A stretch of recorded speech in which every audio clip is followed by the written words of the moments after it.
Práve pozeráte prvý diel nášho vlogu. Ja som Matúš. Ja som Silvia a v dnešnej časti si povieme, ako si vybrať práve to vaše šteniatko.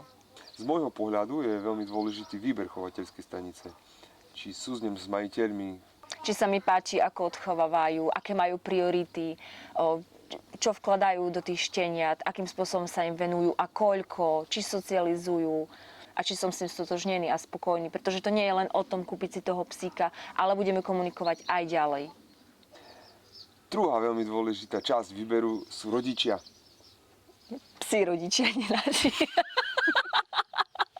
Pozriem sa na exteriér súčky, pozriem sa na exteriér psa, či sa mi páčia, aké majú povahy, pýtam sa.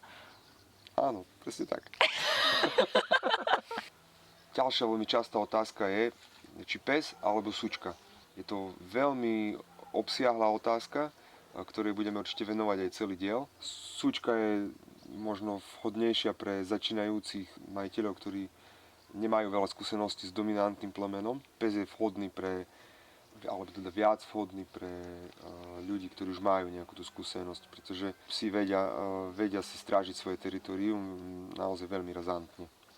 Veľmi často sa nám stáva, že pri výbere šteniatka si majitelia radi vyberajú toho najtemperamentnejšieho, najživšieho, najzvedavšieho psíka.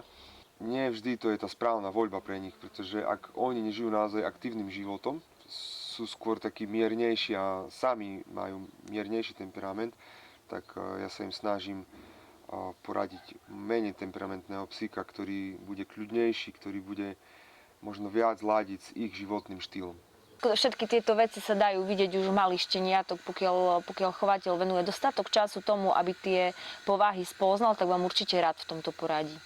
Za mňa, čo je jedno z úplne najdôležitejších kritérií, je naozaj počúvať toho chovateľa, čo vám o tom šteniatku povie. Naozaj tá povaha je veľmi dôležitá. Budete s tým psíkom žiť ďalších 10, 12, 14 rokov, čiže nespoľahnúť sa len na to, že ktoré šteniatko ku mne pribehne prvé. Ten chovateľ je s nimi non-stop, pozná ich minimálne 8 týždňov, vidí, ako sa správajú, vidí počas procesu socializácie, čo s nimi robil, ako reagovali. A ja verím tomu, že každý chovateľ vám bude len chcieť pomôcť vybrať také šteniatko, ktoré sa k vám hodí úplne najviac. To je záruka toho, že budete spolu spokojní a šťastní a že naozaj budete mať na dvore priateľa. Ďalšie kritérium pri výbere šteniatka sú výstavné ambície.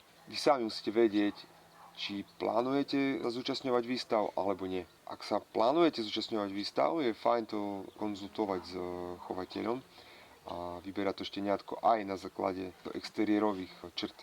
Slovenský čúvač je národným pokladom Slovenska. Podporou tohto plemena si zachovávame súčasť nášho národného a kultúrneho dedičstva.